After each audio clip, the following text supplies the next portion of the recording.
Welcome back to the channel, guys. Today we are looking at a Star Wars kit, and I'm pretty excited about this one. First of all, because of the price point. So this is not going to be a $50 kit. It's not going to be an $80 kit. It is a $32 kit. And of course, it's already up for pre-order at CultTVman Hobby Shop. But that nice price point means you'll be able to see this kit at most hobby shops and most retailers. Even some of the big hobby stores should be carrying this because of the nice price point. I think this will end up being a very nice display piece. So the kit we're looking at today is the Star Wars Episode 3 Revenge of the Sith ETA-2 Jedi Starfighter vs. Droid Starfighters. Now this is a re-release of two separate kits. The first kit is that Jedi Starfighter that was released in 2005 when Revenge of the Sith came out. The other kit that's in this box is the Droid Starfighter kit that was put out in 1999 for Phantom Menace. So this box actually has two vintage model kits within it. One from the Phantom Menace and one from Revenge of the Sith. So the Droid Starfighters were a snap-together kit for Phantom Menace, but they were utilized in the Battle of Coruscant for the start of Revenge of the Sith. So this pairing does make sense. These were some of the kind of vulture droids that attacked Anakin and Obi-Wan as they were on their way to free Chancellor Palpatine from General Grievous. And man, I love that opening for Revenge of the Sith. Man, I like George Lucas. He had a couple cool ideas. The first one is, if you don't get to have a big space battle at the end of the movie, you'll get to have one at the start. So Empire Strikes Back, you know, he knew he was going to end it with a duel. So he did the big Battle of Hoth to start things off. And he knew Revenge of the Sith would end with a duel again. So, of course, he gives us that big Battle of Coruscant set piece for the start of the movie. So I'm very excited for this model kit, kind of because of that wonderful opening scene for probably what's one of the best of the prequels, in my opinion, Revenge of the Sith. All right, here we go. Once again, we get some awesome box art, very cool packaging, and a depiction of our 4 ships. And yep, Jedi Starfighter, Droid Starfighters. You'll get 4 models in this box. We got a couple different options for the Jedi Starfighter, a couple different wing panels there. You get a little R2 unit, a very nice cockpit. I do not believe there will be any figures here. Here we have kind of some detailing guides on the outside of the box.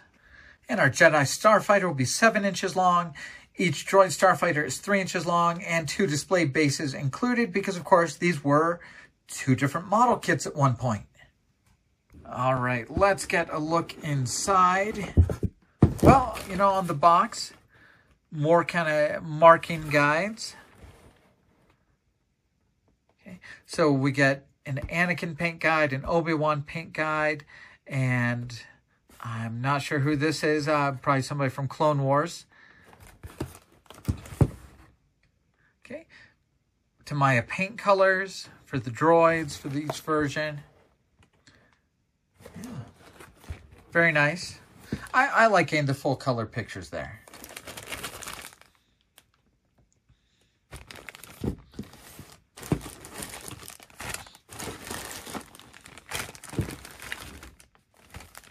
All right, so lots of parts. All right, let's start off and see if we can just find those Droid Fighter kit parts. All right, so we get a base. At first, I thought this was going to be the round 2 dome base, but no, this is a base specific for the Droid Fighters. And, okay, so this bag is definitely Jedi Starfighter parts, except for these black parts. So, you know, maybe that's how you can't break up the sets by bag. If you want to part them out and pretend they're 2 different kits, you'd have to open that up. But so these are parts of the stand for the Droid Fighters. So you'll have kind of 3 different arms coming off of this black base for those Droid Fighters.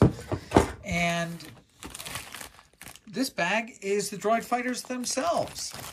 So for the droids, you get 3 identical sprues And really simple. So you get top and a bottom and two different wings. You know, it is kind of nice. You do have molded detail on both sides. So you get kind of an interior and exterior. So not really a hollow feeling. You'll have detail there that you can bring out. So it is small. It is simple. Those grid lines that are there, they're not as defined as you might want on a newer kit, but they'll probably hold a wash pretty well.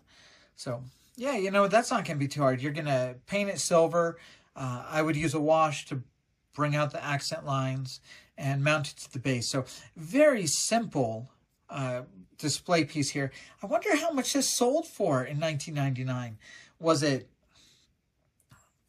a $10 kit back then? Was it less than 10? Was it? Couldn't be $5 even back then. Maybe $8 for a model kit like this. Yeah, there's not much to it, but I think it will look good, especially kind of with the three of them and paired up with the Jedi Star Fighter. You know, this guy is only like 4 parts, so I figured I'd take those parts off the sprue. Let's just get a look at this guy. Well, it snaps together really well.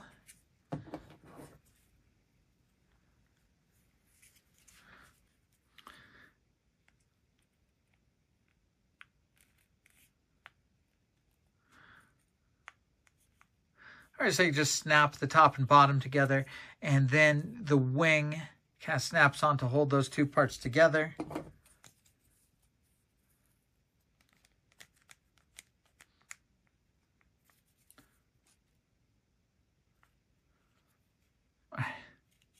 All right, so that's our little droid fighter. I don't think that looks bad. I don't know that I would want these three in a kit all by themselves. Just not much to it, but as a companion for the Jedi Starfighter, I think that's nice. So that top and bottom really do come together very nicely. A little bit of Tamiya glue will just seal that up just perfectly. So assembly on this guy is going to be just about a 5-minute job.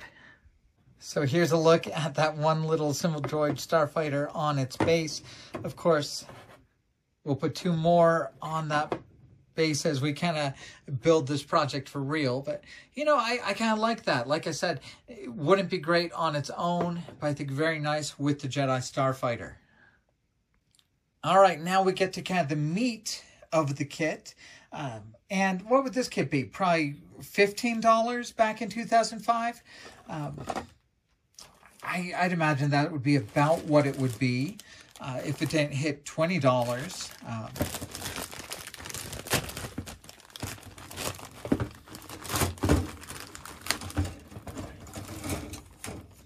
So first we get a much more significant base, kind of that pre-Imperial symbol there. This guy's already kind of falling off the sprue, so let me kind of remove that. So that's going to be our base. So our 2 bases aren't really going to match. If you really want to, you'd make your own custom base. It would set these up in kind of a diorama and an action scene. But you get a nice little display base with each of them. And then, of course, we get our 3 different wing styles.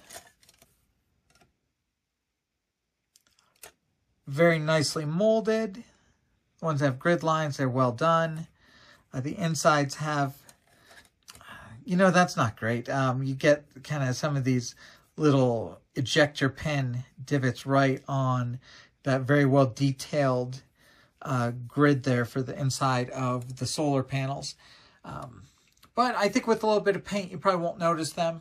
You could lightly sand it, but you don't want to really lose the detail on those panels. But so yeah, we get 3 different variations of those panels for the edge of the Starfighter. This should be the base of our cockpit. Those are probably cockpit walls there. Of course, yeah, you know, I do appreciate that they have some decent detail on the inside there. That's pretty good. Hopefully these ejector pins might be hidden by kind of the rest of the cockpit. But decent detailing.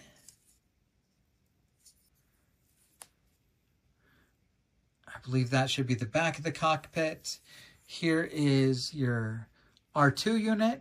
Comes in 2 different halves to fit in there. Okay. Kind of handles and yokes and controls for that cockpit.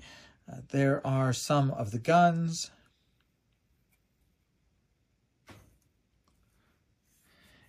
And really, it should have decent detail. 2005 was not the Dark Ages. That's the same time like the 350th USS Enterprise came out. So we're not comparing this like we would be a kit from the 80s. This should be a pretty good kit with a pretty good fit. Here are the 2 halves for that Jedi Starfighter. There's our droid pit. Once again, decent lines to hold a wash. I wish they were a little crisper and a little deeper to really hold it. Couple different snap parts right there for the hinges to hold those wings on. Of course, we do get 2 different clear parts, so you get kind of the front and the upper cockpit. And really, right here, you can really start to see the lineage that will go between the Jedi Starfighters and just straight TIE fighters, kind of with these solar panel wings, kind of that same gridding you have on the TIE fighters. The same kind of cockpit glass that you'll see on the TIE fighters. But of course, there's also a similarity here between these droid battle fighters and TIE fighters. Almost looks kind of like a backwards TIE Advance there. So not really surprising that Palpatine was playing both sides, and eventually just kind of all this military technology will blend together in the future TIE fighters and Imperial starcrafts. Just a little bit of a dry fit here. One thing I do like is it sits on the stand kind of just with a ball and a cup design. So there is kind of the top of our stand. We just have a circular kind of socket right there. And hopefully when I have this built, it'll have enough weight to kind of hold itself in place there. So there's our cockpit glass on it. I don't really want to snap the wing panels in yet. I don't know how well these snap panels work here for holding on those wings, whether or not if I put them in once, if they're there forever, or if you break these little posts by putting them on or off. So I'm just going to leave it like this for now. All right, and here we have the decal sheet. Of course, we get insignias for the Jedi Starfighters. These markings are for those Vulture droids or droid fighters, whichever way you want to call them in this iteration. So you don't have to paint everything on the models. You'll get some decals that help out. And hopefully this gives you an idea of how these 2 separate kits in one box are going to kind of look on display together. I think it works pretty well. You know, honestly, if I'm thinking that the droid fighters were under $10, let's call it $8. The Starfighter there was what, $15 if I'm being generous, and we have what 20 years ago would be $22, and we're paying $32 for it now. I don't think that's bad. There's always inflation, but I think this is a pretty fair price. And I think $30 is a good way to go on this. And not everything has to be a massive project. But if you want a kit you can put together to have kind of a cool hero adversary kind of setup that you can spend a week or 2 painting and weathering and detailing, I think this is going to be a fun kit for that. I don't think I would enjoy the droid fighters on their own, but I think in a combination with the Jedi Starfighter, I think it works really well.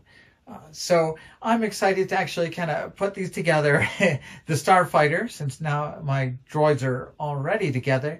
But it'll be fun to paint them and weather them. And it'll be fun to see these as a display. And like I said, I'm glad to see just a fun Star Wars setup at a good price point. And it's not It's not as basic as some of the kits we've seen recently. I think that this is much better than the Naboo Starfighter, which was pretty simple. I think there's a little more meat to this as far as modeling it, a little more to do with masking and a good paint job and a base coat and a little bit of weather. I think there's actually some work to be done on that Jedi Starfighter that'll be fun and not aggravating, like cleaning up seams and filling with putty. So I'm excited about this project, and I'll be glad to work on it on the channel. And so that's my unboxing and first impression of this Star Wars kit being put out this summer. I'll have probably just one more video where I build, paint, and weather them. But I'm very much looking forward to having a good, fun kit to work on. And of course, a big thank you to you guys for following the channel. A big thank you to CultTVman Hobby Shop. And a big thank you to Round 2 for putting out some of these older Star Wars kits. It's much appreciated by the community. And once again, I'll be back soon.